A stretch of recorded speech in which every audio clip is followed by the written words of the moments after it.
Muy buenos días a todos los presentes, todos y todas los presentes. Vamos a dar inicio a la sesión de hoy. Para los que el día de ayer no tuvieron la posibilidad de conectarse, les recuerdo que en el aula se encuentra la sesión del día de ayer grabada para los quienes quieran eh, revisar y puedan de alguna forma ponerse al día con las tareas y con las actividades que están programadas a desarrollar durante esta semana. En el foro del curso, ustedes tienen allí un poco el menú de las actividades que se van a estar desarrollando en la sesión del día de hoy. Vamos a iniciar el compartir pantalla para que todos puedan de alguna forma ir mirando eh, y siguiendo en línea las actividades del curso, ¿sí? Estamos básicamente ya en la unidad 2. Ayer terminamos la unidad 2, ¿sí? Allí está el PPT. Eh, He activado, he incorporado ahora cada unidad para que lo tengan presente una barra de progreso de verificación de actividades en esta unidad. Entonces la idea es que ustedes vayan allí.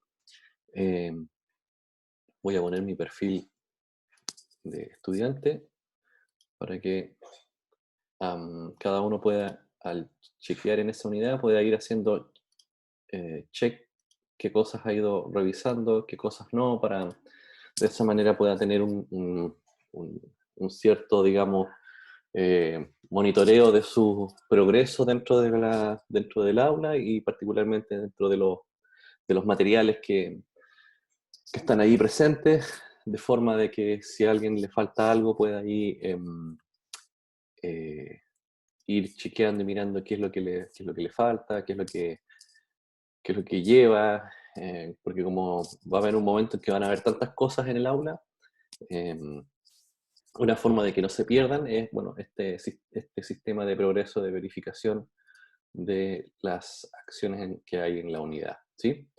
El día de ayer estuvimos revisando el tema de las fuerzas intermoleculares, es decir, aquellas fuerzas que se refieren a las interacciones que existen entre las moléculas conforme a su naturaleza.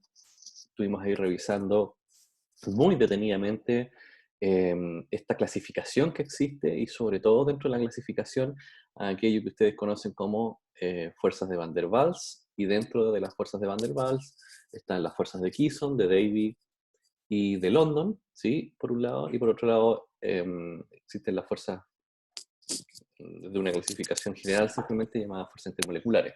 Entonces allí eh, la idea es que ustedes puedan seleccionar una fuerza intermolecular para poder hacer esta tarea, ¿sí? Una. Y a partir de esa fuerza intermolecular seleccionada, em, poder crear una infografía. Le puse acá 6 software distintos, gratuitos, con los cuales ustedes pueden crear esta infografía. La idea es que ustedes ahí pongan creatividad, imaginación, en cómo es que las moléculas interaccionan ahí desde esa fuerza intermolecular y agreguen, bueno, y esa fuerza intermolecular, ¿dónde? En un proceso biológico, bioquímico, químico industrial o para su enseñanza, se podría ilustrar, ¿sí? Me comunican ahí por chat que tienen bastantes cosas esta semana, si era posible cambiarlo para la próxima semana. Eh, sí, no hay problema en cambiarlo para la próxima semana. Mi idea era tenerlo, que lo pudieran haber tenido para mañana, para de esa forma hacer una retroalimentación y en virtud de la prueba del sábado, pero lo que podemos hacer es que igual podemos, vamos a hacer lo siguiente, eh, les propongo lo siguiente, les propongo que igual suban algún avance o algo así, como más o menos la idea general de la infografía, cosa de poder en ese sentido retroalimentar y la entrega real la podemos dejar para efectivamente la próxima semana, como ustedes ahí lo están solicitando, ¿sí? ¿Les parece? Vamos a editar aquí esto. Entonces, me dicen la próxima semana. Entonces, sería entonces para el martes 28, ¿sí? Para que no quede tan allá y se nos empiece a mezclar con los otros temas, ¿sí? Lo dejamos entonces para el martes 28, ¿de acuerdo? Entonces acá vamos a poner dentro de las instrucciones que fecha de avance, jueves 28 de abril, y fecha de entrega, martes 28 de abril. ¿Sí? ¿Les parece bien? ¿Estupendo? Guardar. Sí, entonces el que logró avanzar algo, lo puede subir al aula y así la sesión de mañana podemos ir mirando cómo van, eh, qué,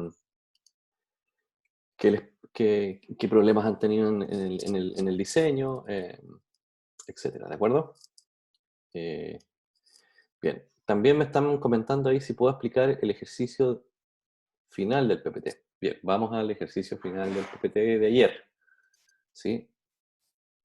Entonces, PPT final de ayer.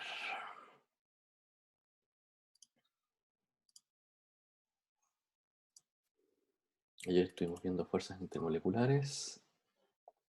Vamos a ver qué pasó.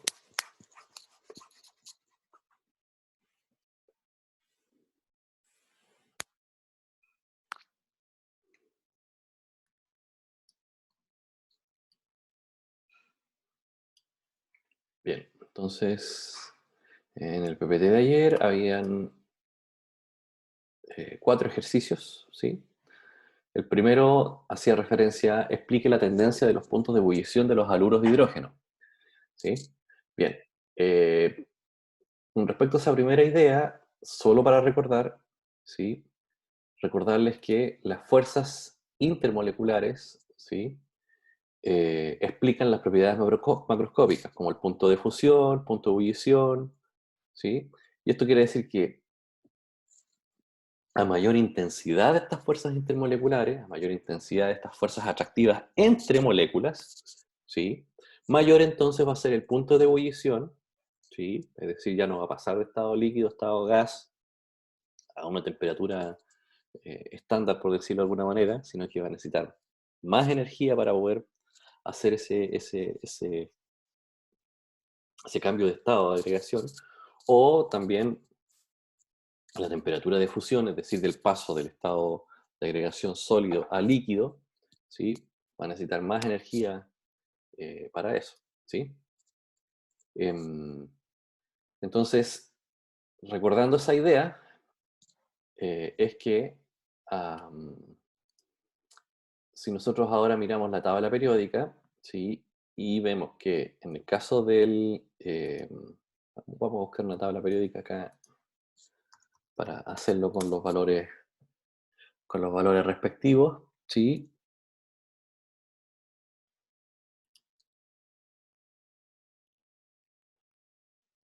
Entonces, ¿en qué tenemos que fijarnos? Tenemos que fijarnos en las masas molares. ¿Y por qué? Porque lo que sabemos es que mientras mayor, eh, a mayor masa molar, ¿sí? Eso significa que hay más electrones, ¿sí? Eh, en esa, digamos, molécula, y por tanto, si tenemos más electrones, mayor posibilidad tenemos entonces de polarizar, ¿sí? Es decir, de distorsionar la nube de electrones y con eso poder generar un polo. ¿Sí? Entonces, si se fijan acá, el cloro 35,4 más el hidrógeno, que es 1, eso nos da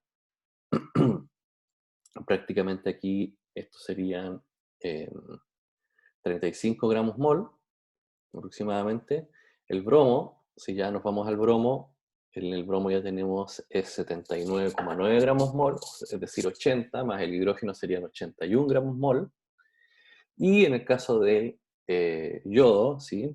Tendríamos por acá 126,9, es decir, 127, más 1 serían 128 gramos mol, ¿sí? Entonces, esto nos muestra que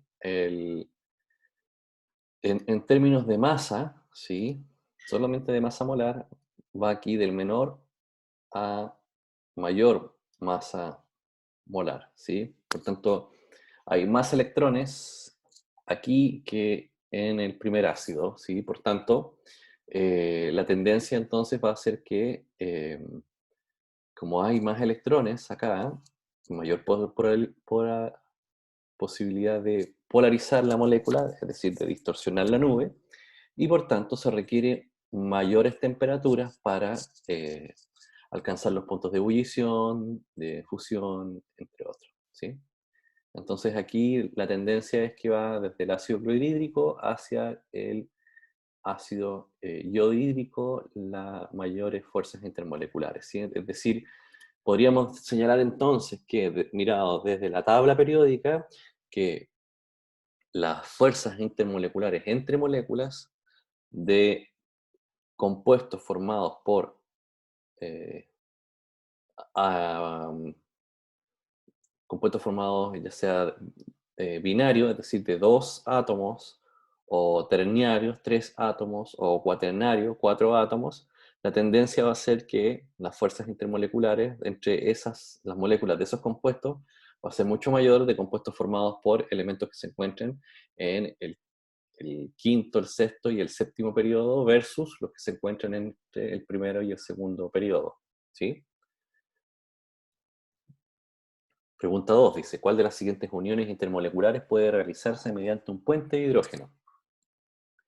Bien, para recordar, ¿sí? Las fuerzas intermolecular puente de hidrógeno es un tipo especial eh, de fuerza dipolo-dipolo, ¿sí? Una interacción dipolo-dipolo es una interacción no covalente entre dos moléculas polares o dos grupos polares de una misma molécula, particularmente si esta es grande, ¿sí? Básicamente, una molécula eh, forma un dipolo cuando hay una distribución asimétrica de electrones debido a que la molécula está formada por átomos de distintas electronegatividades, ¿sí? Por ejemplo, en caso del agua, ¿sí? En el caso del agua tenemos ahí un dipolo, ¿sí? Porque está formado por átomos que tienen electronegatividades muy distintas, ¿sí? Por ejemplo, el caso del oxígeno tiene una electronegatividad de eh,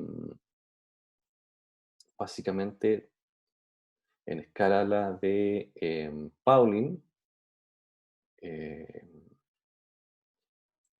estamos hablando de 3,5, ¿sí? Versus el hidrógeno que es 2,1, ¿sí? Entonces eso genera una gran diferencia de electronegatividades.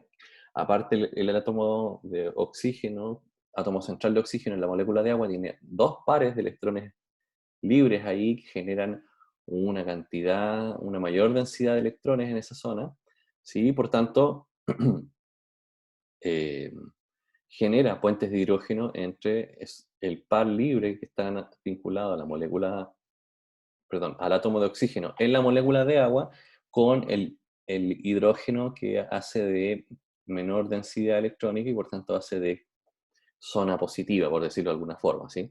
Entonces, el puente de hidrógeno, ¿sí? Es un tipo especial de dipolo-dipolo y se presenta entre moléculas covalentes polares que contienen hidrógeno y algunos de los elementos más electronegativos de la tabla periódica que son el nitrógeno, el oxígeno y el flúor particularmente, ¿sí?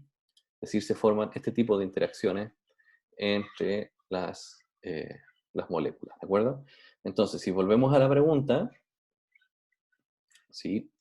¿Cuál de las siguientes uniones intermoleculares puede realizarse mediante un puente de hidrógeno? Pues, primera condición, tendría que la molécula tener dentro de sus átomos constituyentes de la molécula o oxígeno, o nitrógeno, o flúor, ¿sí?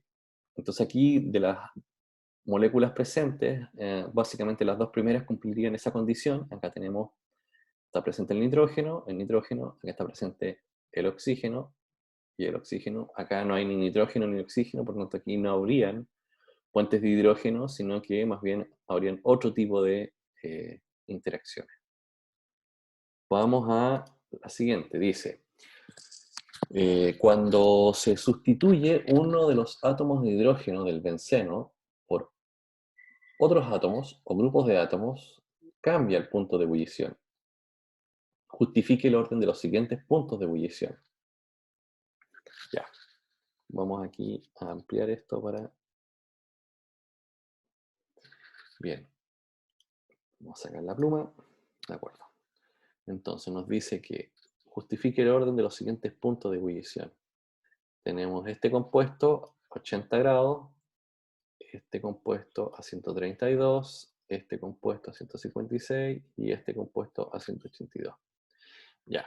Lo que hay que justificar es el orden, es decir, por qué están ordenados de esa forma.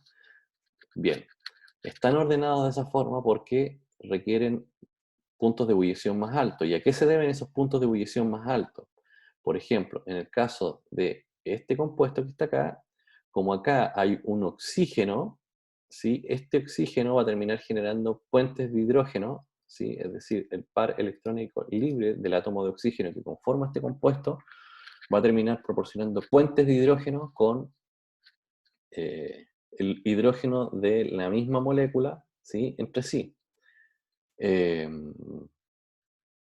entonces, dentro de las escalas, si se fijan en el PPT, tienen aquí una tabla, ¿sí? Donde aquí aparecen las energías por kJ/mol de cada una de estas interacciones intermoleculares, ¿sí? Por ejemplo, en el caso de las de dispersión de London, ¿sí? Serían las más bajas, es decir, un compuesto que solamente tenga carbono e hidrógeno, ¿sí? Estamos hablando de moléculas apolares, ¿sí? Entonces, en el caso de la primera molécula que aparece en ese ejercicio, que es una molécula apolar, donde solamente hay átomos de carbono e hidrógeno, gobiernan las fuerzas de dispersión de London. Como gobiernan las fuerzas de dispersión de London en ese compuesto, ¿sí? Entonces, la temperatura para que pase a estado, para que bulla, ¿sí? Va a ser entonces mucho menor que si nos encontramos frente a, perdón, si nos encontramos frente a un compuesto en cuyas moléculas existan como fuerzas intermoleculares, eh, puentes de hidrógeno, ¿sí? O enlace de hidrógeno, ¿sí? Donde ustedes se fijan que la energía que se requiere para separar dichas moléculas es mucho mayor, ¿sí? Que una fuerza de dispersión de London, ¿sí? Fíjense, la fuerza de dispersión de London va desde 0,05, ¿sí? kJ/mol, mientras que el puente de hidrógeno ya parte en 10, ¿sí? kJ/mol, ¿sí? Luego tenemos las de dipolo y dipolo inducido, que van de 2 a 10, las ion dipolo inducido de 3 a 15, las dipolo-dipolo de 5 a 25, ¿sí? Entonces, en eso se sustenta, ¿sí? Este ejercicio, ¿de acuerdo? Entonces, si se fijan aquí, la primera molécula, entonces, ¿qué fuerzas intermoleculares hay aquí? Solamente ahí vamos a tener eh, fuerzas de dispersión de London. Mientras acá, ¿sí? Si se fijan, estas moléculas son prácticamente iguales. La única diferencia está en que la último que cambia es el halógeno, ¿sí? Si se fijan, cloro, bromo. Pero recordemos que el bromo se encuentra en la tabla periódica más abajo, por tanto, tiene muchos más electrones, por tanto, la, la distorsión de la nube electrónica va a ser mayor, entonces van a haber más fuerzas de interacción entre moléculas, por tanto va a requerir más energía para alcanzar su punto de ebullición que en el caso de esta otra molécula donde está el cloro ahí presente. ¿Sí? ¿Se entiende la idea de cómo ir razonando el ejercicio en función de las fuerzas intermoleculares? Bien. Y el último dice, una de las siguientes sustancias es un líquido a temperatura ambiente. Me dicen, no entiendo. ¿Qué parte no entienden? Si pueden redactar bien la parte de lo que dicen que no entienden.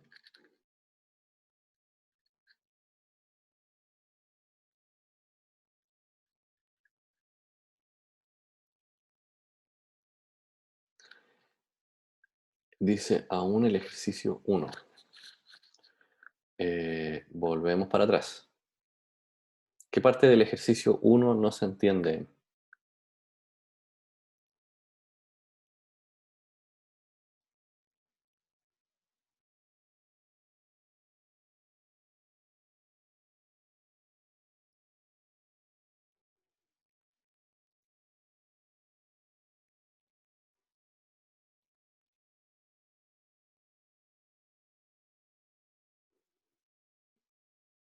Vuelvo a preguntar, ¿qué parte del ejercicio 1 no se entiende?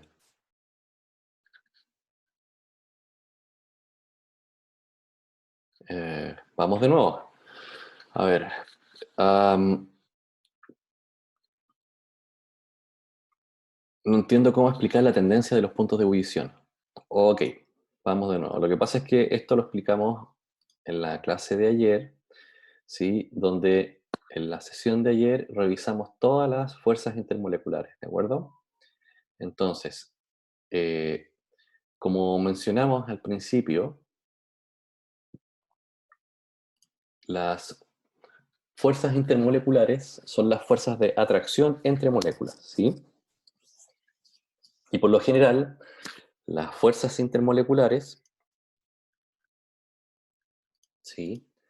Por lo general, las fuerzas intermoleculares básicamente son mucho más débiles que las intramoleculares, pero estas fuerzas intermoleculares son las responsables de los puntos de ebullición, los puntos de fusión, la entalpía de vaporización, es decir, la cantidad de energía necesaria para evaporar una sustancia, la energía necesaria para fundir una sustancia y la energía necesaria para sublimar una sustancia.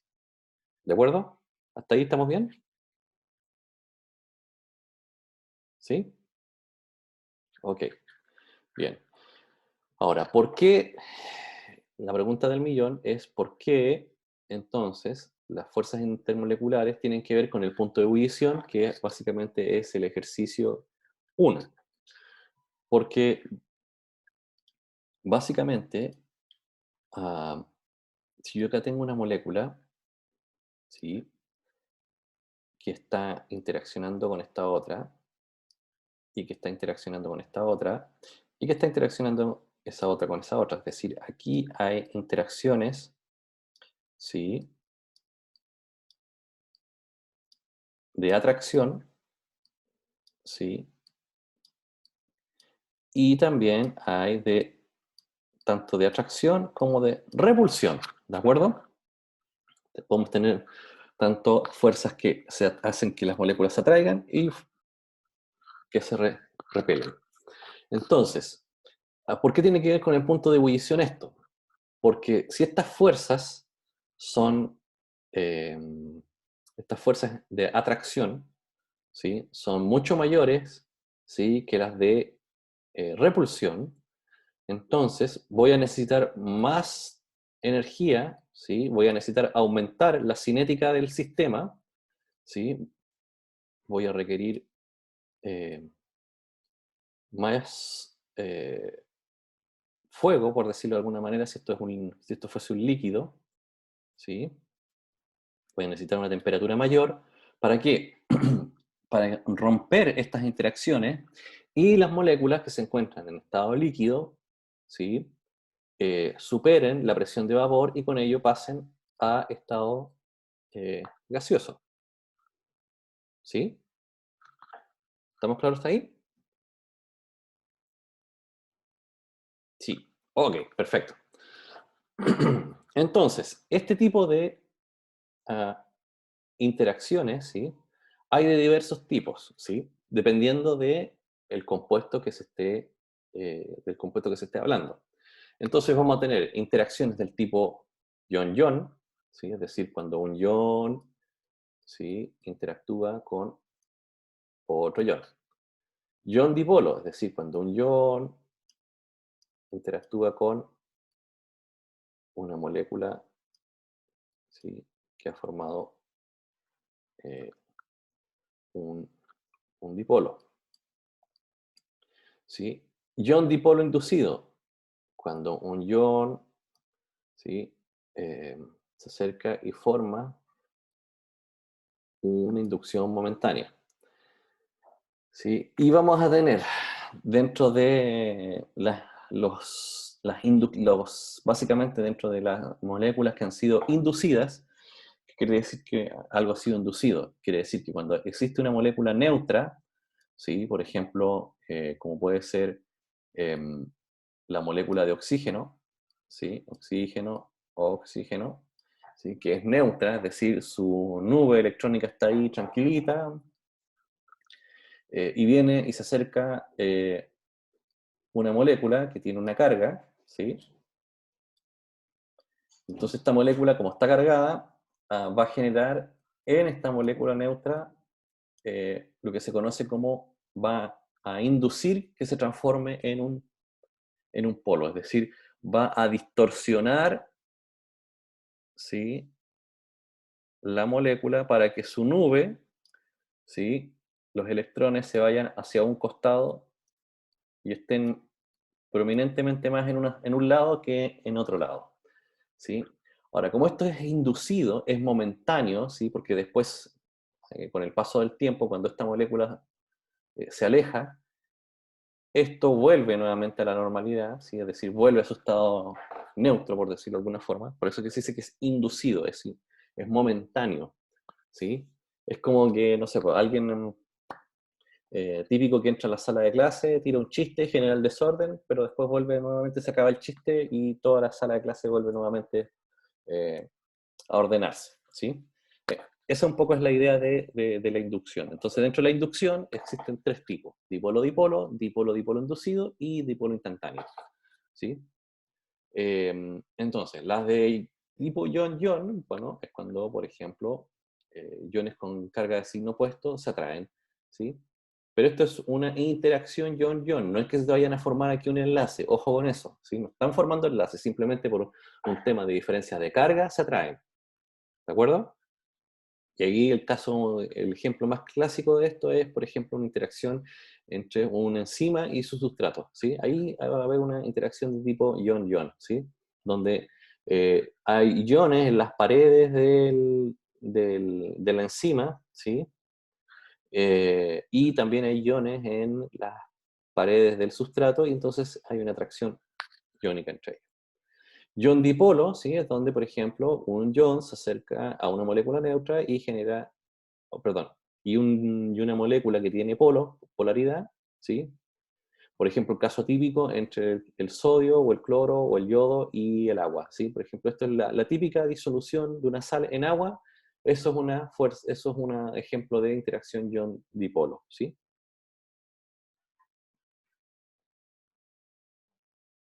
Eh, y esas interacciones ion-dipolo va a ser más fuerte en la medida que el ion es más pequeñito, ¿sí? Y tiene una carga mayor que más 2 más 3 más 4, ¿sí? Esa interacción va a ser mucho más fuerte y, porque tiene una carga mayor, y si es más pequeñito va a poder ser rodeado por más moléculas de agua, ¿sí? Luego tenemos las ion dipolo inducido, es decir, por ejemplo, el caso típico es el hierro en la hemoglobina, ¿sí? Donde en el átomo de oxígeno que está neutro, eh, se genera ahí eh, una distorsión de dicha nube, ¿sí?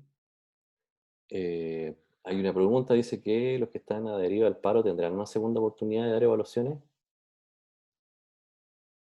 Ah,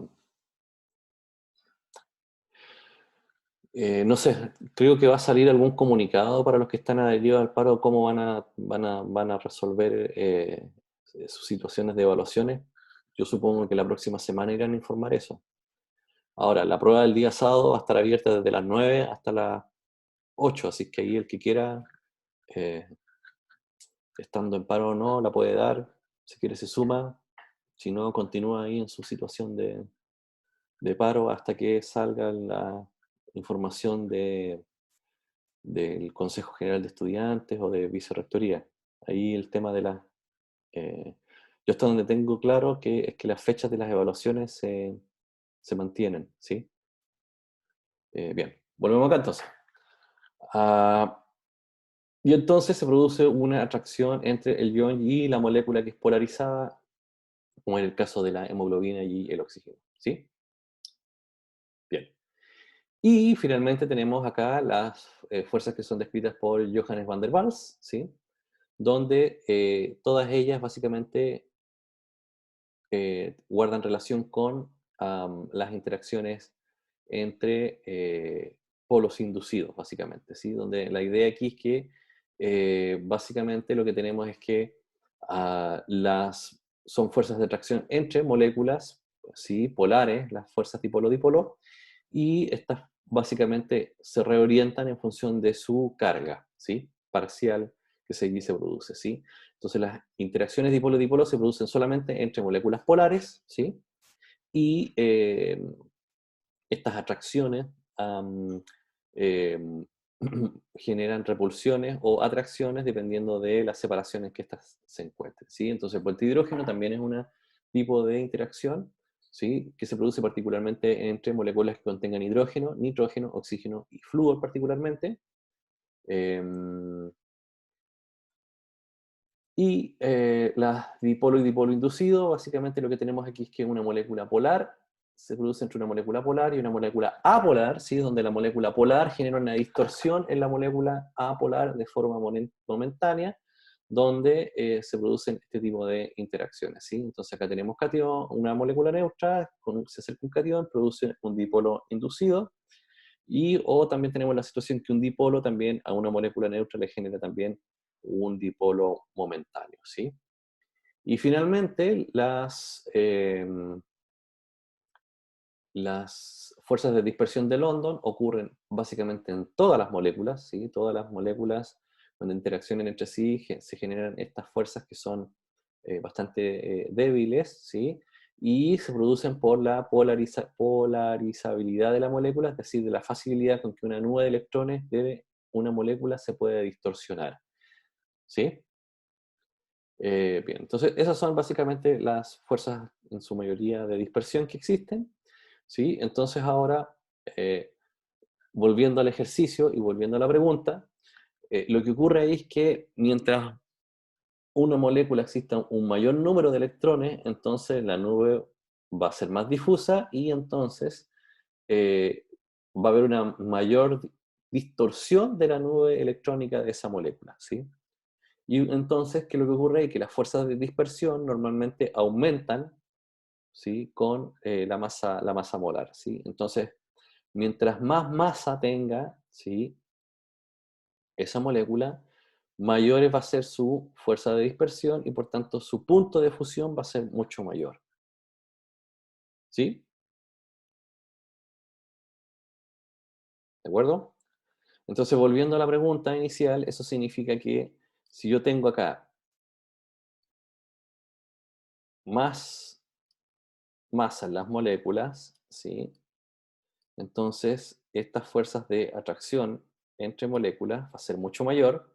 Entonces voy a necesitar más energía para permitir que pasen de un estado líquido hacia un estado gas, o que pasen de un estado muy ordenado, un estado sólido, ¿sí?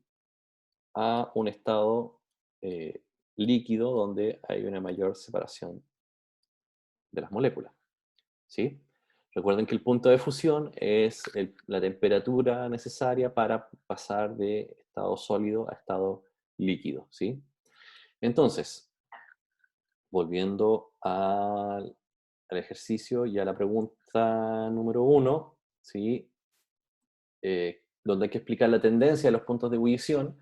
Entonces, como la tendencia aquí es que desde el ácido clorhídrico al ácido iodídrico hay más masa, entonces los puntos de ebullición van a ser mayores. ¿Cuál es el problema aquí o cuál es la confusión que puede haber? Es que los puntos de ebullición están en valores negativos, ¿sí? Y recuerden que en el caso de los valores negativos, ¿sí? Si yo pongo acá una recta, ¿sí? Donde en esa recta está el -1, el 0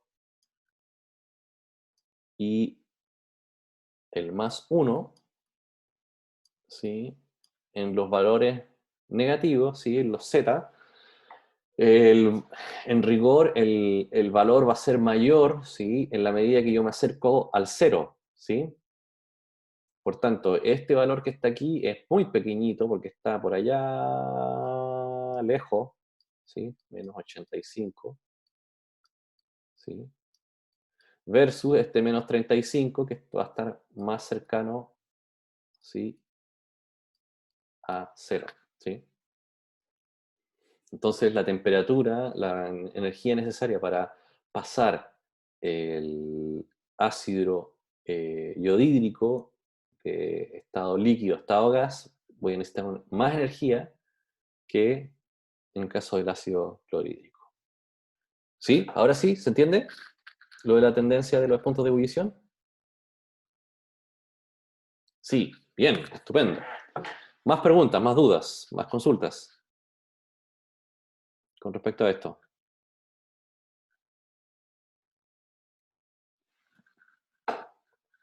¿No?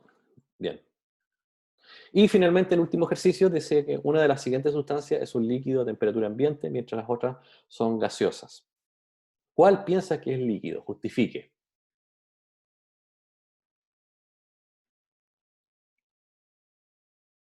Dice, una de las siguientes sustancias es líquido a temperatura ambiente, es decir, temperatura ambiente, estamos hablando de 25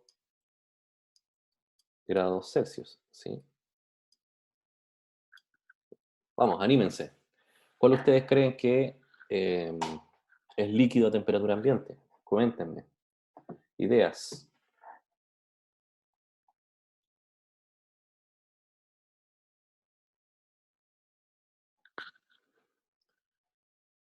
Metanol, sí, va a ser líquido.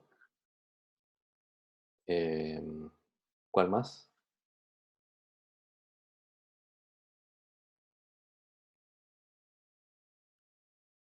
Oh, no hay más, por cierto, es el único. Sería, exacto, el metanol sería la sustancia líquida. ¿Por qué? Porque básicamente como tiene acá un átomo de oxígeno presente, ese átomo de oxígeno va, como tiene un par libre, ¿sí? Ese átomo de oxígeno ahí va a generar puentes de hidrógeno con otras moléculas de metanol y eso va a mantenerlo líquido. Las otras son todas moléculas apolares, ¿sí? En su mayoría, y lo que ocurre aquí es que son fuerzas de dispersión de London, por tanto, en su totalidad vendrían siendo gases, prácticamente a 25 grados Celsius. ¿Sí? Muy bien ahí la respuesta del compañero o compañera que acaba de indicar. ¿Sí? Bien, eso fue con respecto a las fuerzas intermoleculares de la sesión del día de ayer.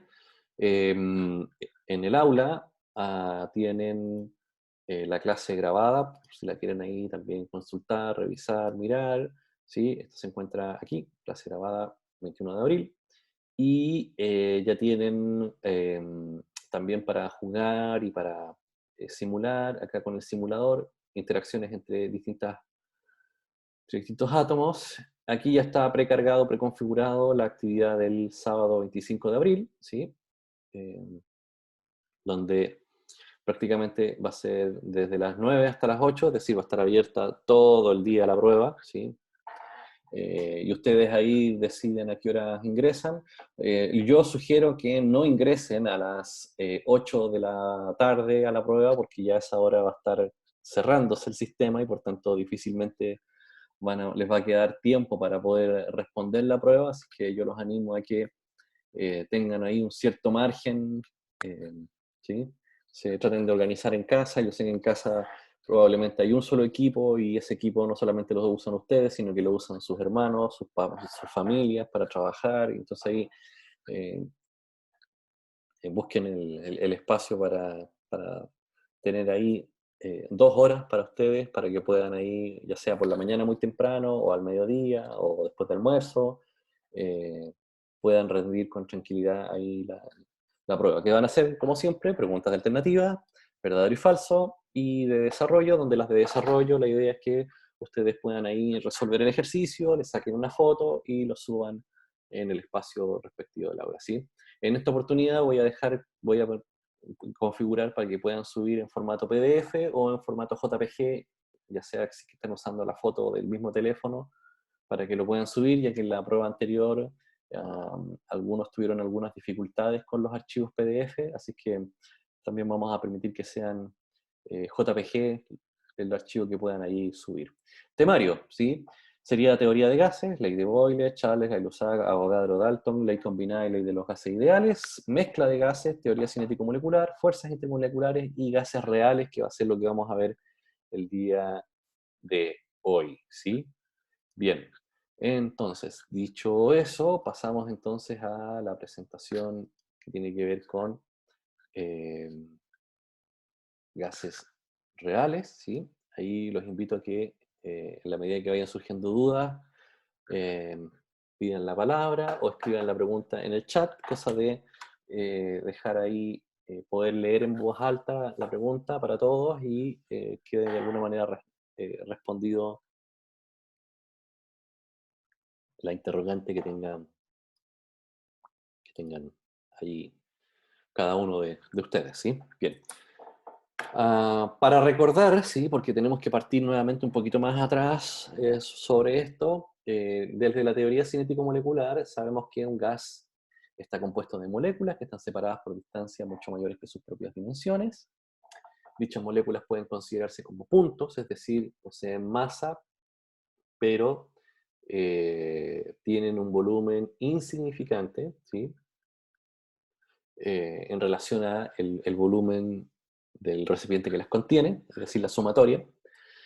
Las moléculas de los gases están en un continuo movimiento, en direcciones aleatorias y con frecuencia chocan unas con otras. Las colisiones entre las moléculas son perfectamente elásticas, es decir, la energía se transfiere de una molécula a otra por efecto de estas colisiones, ¿sí? Es decir, hay una transferencia de lo que se conoce como momentum, y sin embargo, la energía total de todas las moléculas en un sistema permanece en ese sentido inalterada, ¿sí?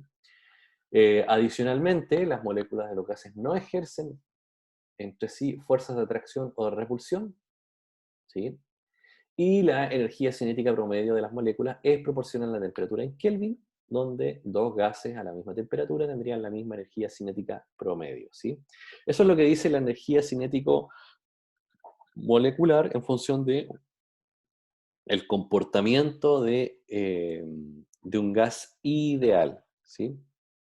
Es decir, ¿cuál es la situación ideal? Que estamos obviando, ¿sí?, el volumen, ¿sí?, de la propia molécula, y por otro lado también estamos obviando que existen interacciones entre esas moléculas, ¿sí?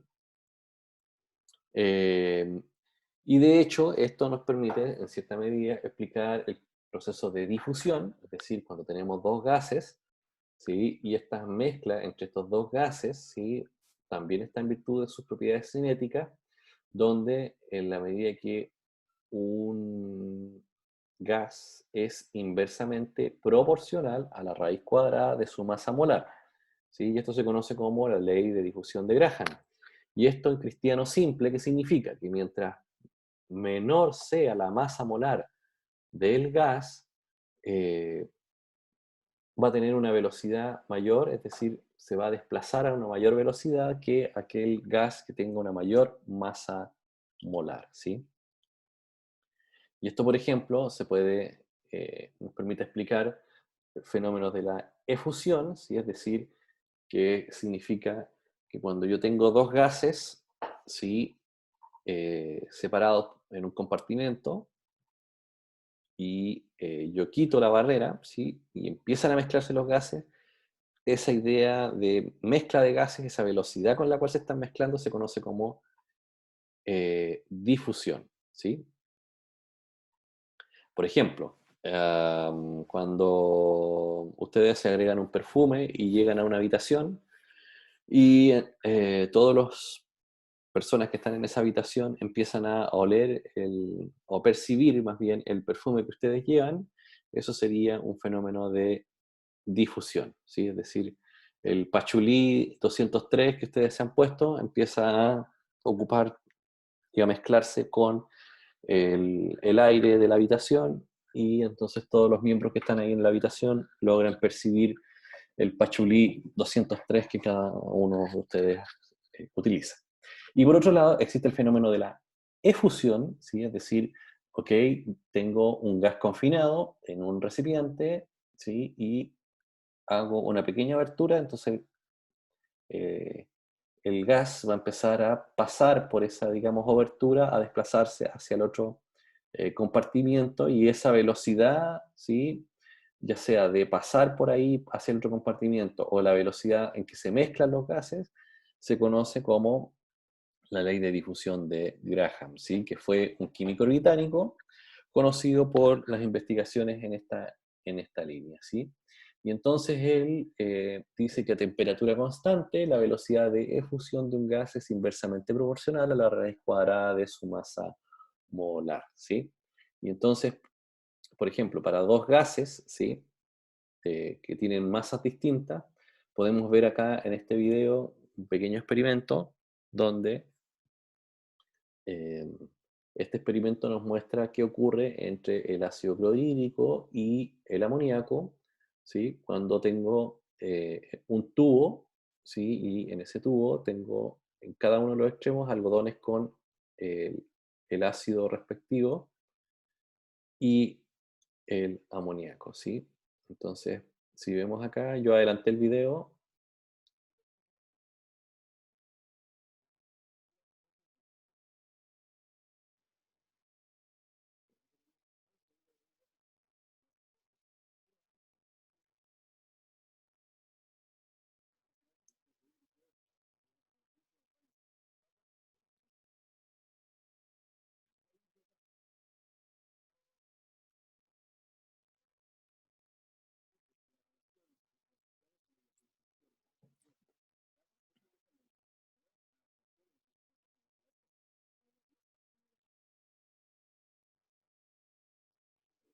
¿Sí? Entonces ahí el experimento nos muestra que si tengo un algodón con ácido clorhídrico en un extremo y otro algodón con amoníaco en el otro extremo,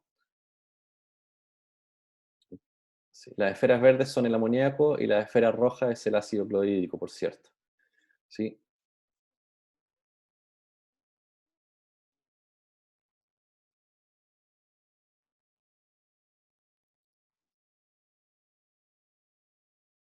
¿Sí? Y si hacemos el experimento, se va a ver este halo blanco de la formación cloruro de, del cloruro de amonio, ¿sí? Debido a la reacción que ahí ocurre entre el ácido clorhídrico y el cloruro de amonio, ¿sí? Ahí pueden chequear y revisar el video por completo, ¿sí? Yo solamente puse ahí un pequeño extracto de lo que me interesa, ¿sí? Entonces lo que la ley nos dice es que la efusión de los gases, o difusión en este caso, ocurre o se favorece a presiones bajas, ¿sí? Em, que también en el caso de la efusión, si hay un orificio muy pequeño por donde se desplace el gas, no van a tener lugar colisiones, y que eh, la velocidad de efusión también depende de las masas, ¿sí? De cada uno de los gases, y también las distancias recorridas por las moléculas también va a depender de la masa de dicha molécula, ¿sí? Es decir, todo nos lleva a que mientras mm, menor masa tenga dicho gas, mayor va a ser su recorrido en función del tiempo, ¿sí? Bien, y esto entonces, ¿para qué nos sirve? Para, bueno, entender que hay ciertas desviaciones de la idealidad. ¿Qué quiere decir esto? Que si bien es cierto, las leyes de los gases y la teoría cinético-molecular suponen que las moléculas en estado gaseoso no ejercen fuerzas entre ellas, ya sea de atracción o de repulsión, esto tiene una cierta consecuencia para la presión, ¿sí? Entendida como presión como la fuerza o los choques de las moléculas con las paredes del recipiente que los contenga. Y la otra suposición es que el volumen de las moléculas es tan pequeño y por tanto insignificante en comparación con el volumen del recipiente que las contiene, y por tanto un gas que satisfaga estas dos condiciones, ¿sí?, exhibe entonces un comportamiento ideal. Sin embargo, este comportamiento ideal llega hasta por ahí nomás, porque entonces, ¿cómo explicamos que un gas entonces se licúe y pase de estado gaseoso a estado líquido? ¿Sí? Porque si no hay atracción entre las moléculas, eh, entonces, ¿cómo pasa al estado condensado líquido o sólido? Cuando en el estado condensado, en la fase condensada líquido y sólido, las atracciones intermoleculares son bastante altas, ¿sí?, para mantener ese estado de agregación, ¿sí? Entonces acá el comportamiento no ideal de un gas, ¿sí?, es decir, que ya no obedece las leyes de los gases ideales, se produce mientras las presiones son más altas, ¿sí?, o las temperaturas son más bajas, ¿sí? Y eso permite explicar que un gas entonces se licúa y pasa de estado gaseoso a estado líquido, ¿sí? Y entonces ahí nuestro querido amigo holandés Johannes van der Waals propone un ajuste, ¿sí?, a la ley de los gases ideales para poder, en ese sentido, incorporar esta idea de que efectivamente las moléculas sí tienen un volumen propio y ese volumen propio afecta al volumen total, ¿sí?, del recipiente que contiene dicho gas. Por tanto, en este caso, el ajuste que él hace es que, dado que dice, cada molécula ocupa un volumen intrínseco finito, aunque pequeño, de manera que el volumen efectivo del gas se convierte en B menos NB, donde N es el número de moles del gas y B es una constante.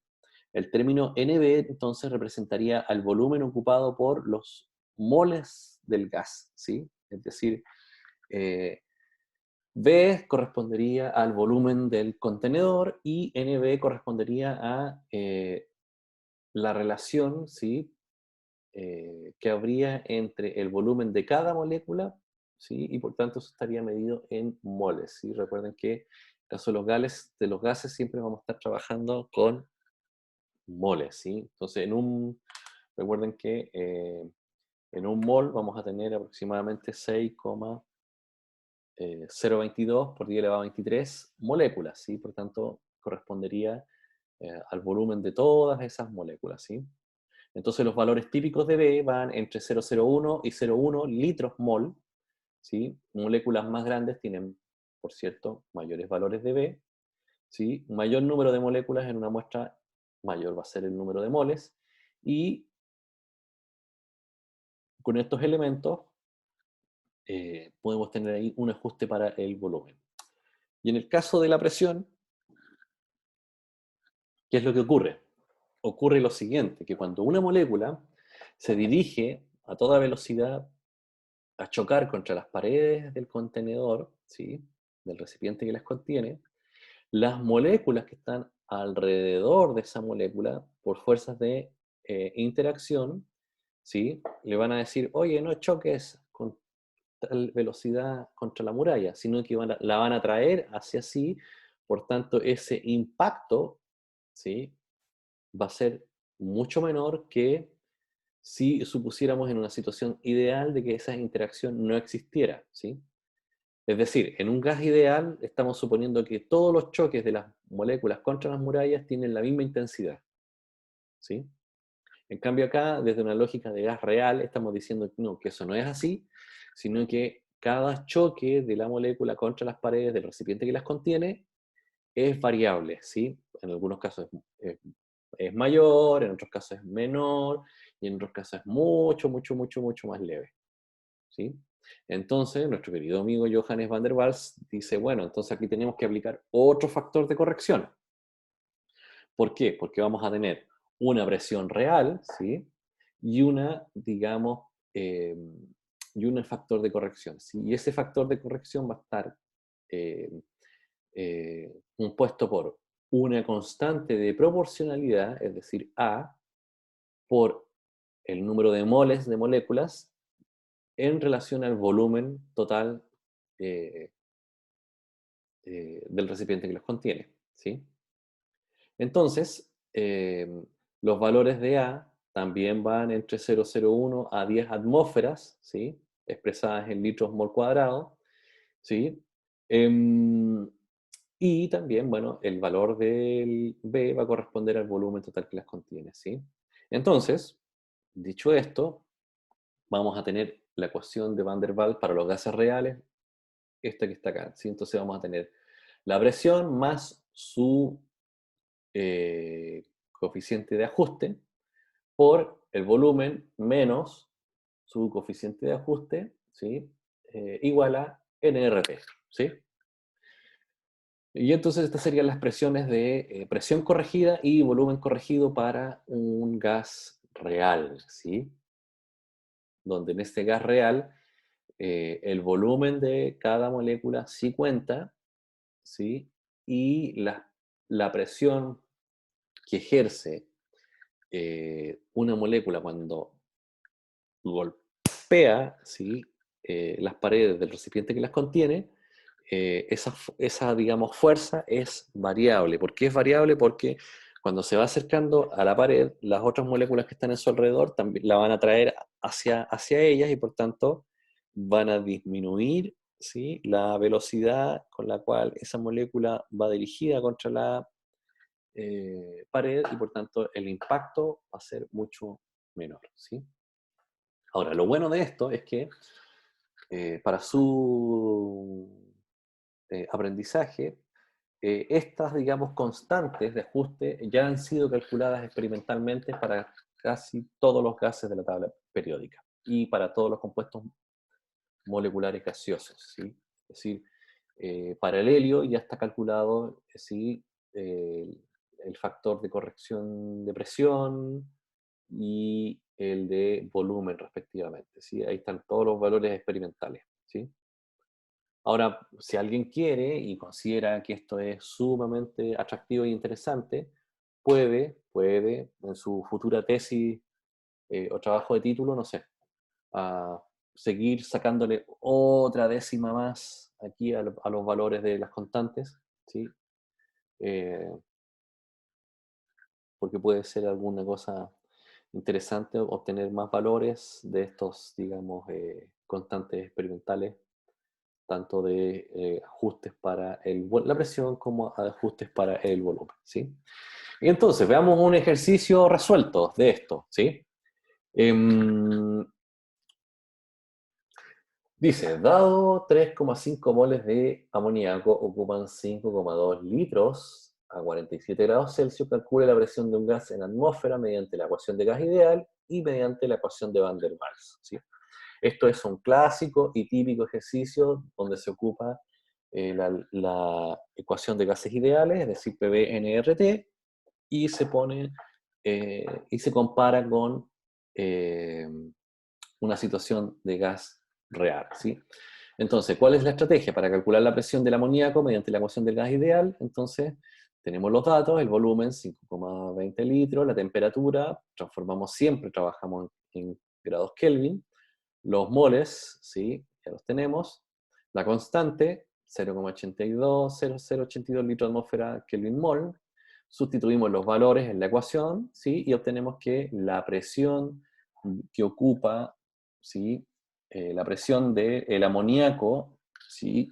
Que ocupa en un contenedor de 5,2 litros a 47 grados Celsius es de 17,7 atmósferas. Bien, ahora veamos qué pasa cuando hacemos lo mismo, pero en una situación de gas real, ¿sí? Entonces, en una situación de gas real, ¿qué es lo que hacemos? Mismos valores, pero además tenemos que considerar el factor de ajuste de presión, y el factor de ajuste de volumen. ¿Sí? Entonces, simplemente eh, podemos hacerlo primero, o lo podemos hacer por separado, es decir, calculamos primero qué pasa con el ajuste para el volumen y qué es lo que pasa con el ajuste para la presión, o simplemente metemos todos los datos eh, a la ecuación real, ¿sí? Es decir, metemos todos los datos en esta ecuación.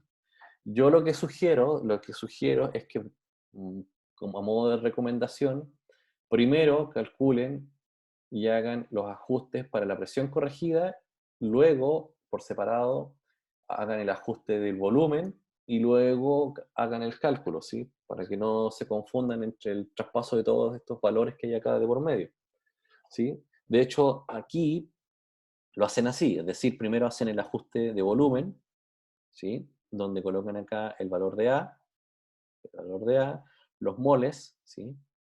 Dividido por el volumen, y eso les da 1,89 atmósferas.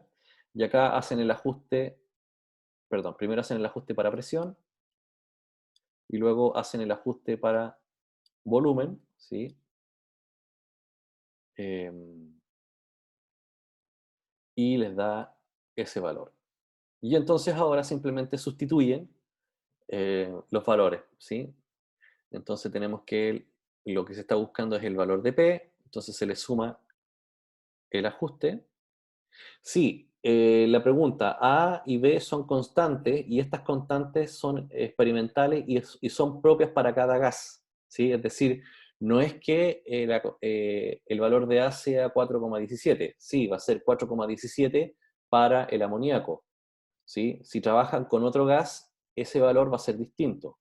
Ojo con eso, ¿sí? Por eso es que acá les puse esta tabla, donde en esta tabla están todos los valores de A y B, ¿sí? Si se fijan acá para el amoníaco, ¿sí? Ahí está el valor eh, para corregir eh, la presión, 4,17, y para corregir el volumen, 0,0371, ¿de acuerdo? Si estuviéramos trabajando con dióxido de carbono, eh, si estuviéramos trabajando con dióxido de carbono, entonces el valor de A sería 3,5 y el valor de B sería 0,0427. Sí, estos valores siempre van a estar presentes en una tabla o en un ejercicio, así que guarden cuidado. ¿Sí? Eh, Bien, entonces seguimos acá con el ejercicio. Entonces reemplazamos los valores y al reemplazar los valores nos damos cuenta que el nuevo valor de presión real es de 16,2. ¿Sí? Si se fijan, cambia un poquito, ¿sí? Cambia entre un gas ideal, ¿sí? Donde no se está considerando el volumen de las moléculas ni la presión real, ¿sí? Que se ejerce sobre las paredes del contenedor, ¿sí? Y efectivamente la ecuación de Van den Waals nos hace que se obtenga un valor mucho menor, ¿sí? Y ahí la gran pregunta es, ¿por qué? ¿Por qué se obtiene un valor menor? Se obtiene un valor menor porque, bueno, efectivamente los valores de volúmenes cambian, se están considerando el volumen de las moléculas, y por otro lado se están considerando las fuerzas, que sí hay fuerzas intermoleculares, y entonces, como están las fuerzas intermoleculares ahí mediando entre medio, entonces efectivamente la presión calculada a través de la ecuación de Van der Waals de gases reales va a ser mucho menor que eh, desde una condición de idealidad, ¿sí? ¿De acuerdo? Bien, y ahí tienen otro ejercicio de práctica para ensayar y trabajar, ¿sí? De todas formas, mañana vamos a hacer más ejercicios sobre esto, ¿sí? Entonces acá tienen otro ejercicio, ¿sí? Eh, Acá tienen para practicar, ¿sí? Del video. Aquí tienen otro video para mirar, para profundizar, para trabajar, ¿sí? Y entonces la idea es que ustedes puedan chequear y mirar este video, ¿sí? Es un video de la Real Sociedad de química británica. Está en inglés, pero acá recuerden que en YouTube ustedes pueden colocar subtítulos, pueden activar los subtítulos, y una vez que activan los subtítulos pueden también, eh, ahí están activados los subtítulos, pueden, eh, pueden pedir traducción automática, y ahí en traducción automática pueden colocar en español, y entonces ya tienen el video con subtítulos en español para quienes no tengan la posibilidad de revisar el video en el idioma original, que es en inglés, ¿sí? Entonces ahí ustedes chequean, miran, registran el video y seleccionan 20 palabras claves ahí que aparezcan en el video y las hacen un pequeño síntesis, resumen de esas palabras clave. Y luego tienen acá para calcular, bueno, calcular la presión ejercida de un mol de metano en un recipiente de 500 ml a 25 grados Celsius, suponiendo comportamiento ideal y comportamiento no ideal, ¿sí? Es decir, ocupan la ecuación acá. Y aquí tienen la tabla, donde en la tabla tienen los valores experimentales de, en este caso, el metano, que sería para la presión 225 y para el volumen 0,0428. ¿De acuerdo? Bien. Finalmente, para que ya puedan los que tienen otras clases irse hacia sus otras sesiones, tienen aquí un resumen de conceptos que yo creo que sería importante que los revisen, ¿sí? Es decir, por ejemplo, a 25 grados Celsius de una atmósfera, varios elementos y compuestos moleculares existen en forma de gases. Los compuestos iónicos son sólidos más que gaseosos en condiciones atmosféricas, ¿sí? Ahí tienen 12 eh, resúmenes de conceptos claves que me parece que son importantes que ustedes los chequeen, los miren, los revisen, ¿sí? Porque son las 12 ideas claves que ustedes deberían manejar sobre los gases, ¿sí? Aquí esto es una síntesis de lo más importante, lo más relevante eh, de, de esta idea de los gases, ¿de acuerdo? Bien, preguntas, dudas, consultas.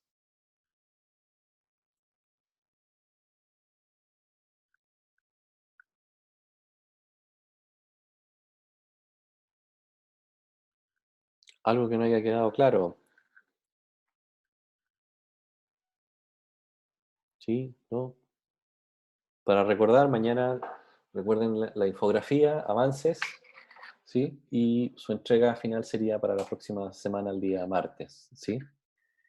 Mañana vamos a hacer repaso de ejercicio, responder dudas, consultas, así que los invito a que los que no pudieron estar en la sesión de ayer, bueno, revisen el audio y revisen la clase y traigan más preguntas para mañana. Mañana vamos a revisar ejercicios tipo, vamos a ver los avances de las infografías, eh, vamos a mirar ejercicios tipo que podrían salir en la prueba del día sábado, eh, y eso, ¿sí? Bien. Entonces, si no hay dudas, si no hay consultas, parece que ahí viene una pregunta en camino, la están escribiendo, esperamos.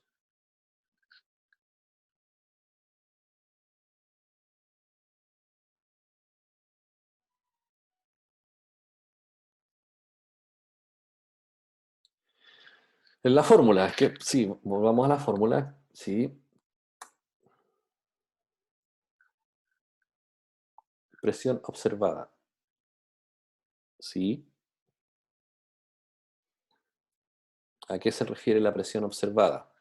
Bien, vamos a tener dentro de esta idea, vamos a tener una presión ideal, ¿sí? Que es, eh,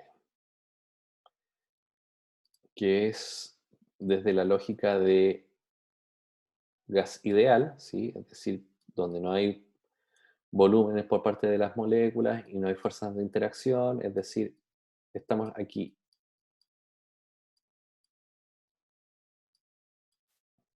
¿sí?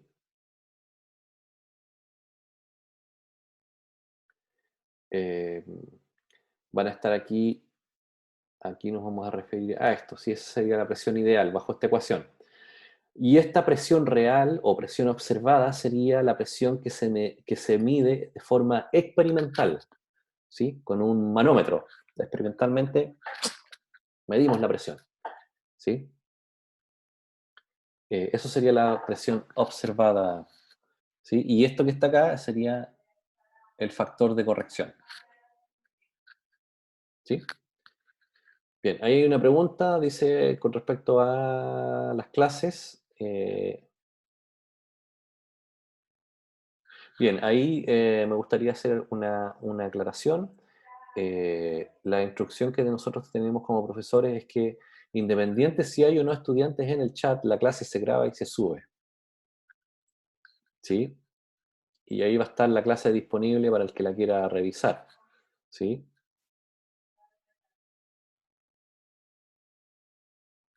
Otra pregunta, dice, si algunos compañeros hacen la prueba, ¿a los compañeros que se adhieron al paro les perjudicará? Eh, La instrucción por ahora es simplemente dejar en blanco sin nota a los que no, a los que están adheridos al paro, y que luego vendrán las instrucciones con respecto a qué pasa con los que están en paro, ¿sí? Pero por ahora la instrucción es que simplemente no se les coloca la nota, se deja en blanco y ya vendrá más adelante la instrucción de qué pasará con ellos,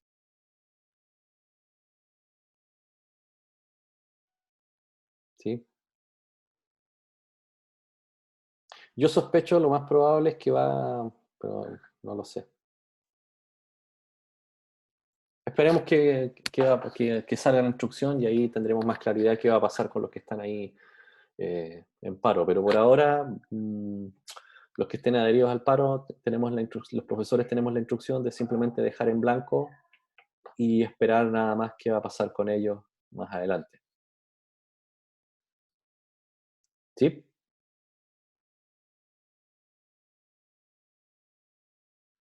No, no se van a repetir las pruebas.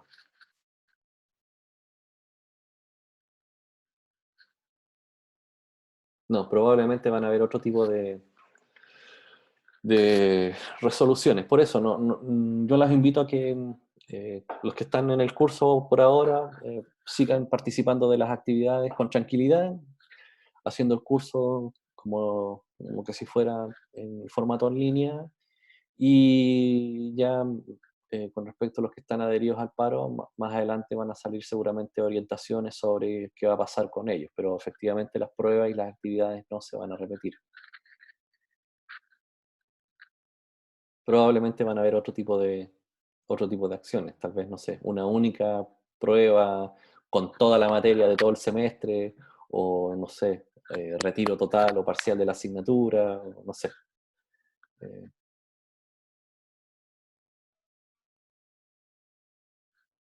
no tengo claridad cuál van a ser. En este momento no puedo dar una respuesta a esa pregunta porque hay que esperar la versión oficial que va a emanar eh, seguramente de las conversaciones que tenga el Consejo General de Estudiantes con Vicerrectoría de Estudiantes, con Vicerrectoría Académica, ¿sí? Cualquier cosa que yo diga es simplemente una mera hipótesis nada más, ¿sí? Son ellos los que tienen que dar la versión oficial de qué va a pasar con sus compañeros que están adheridos al paro, ¿sí?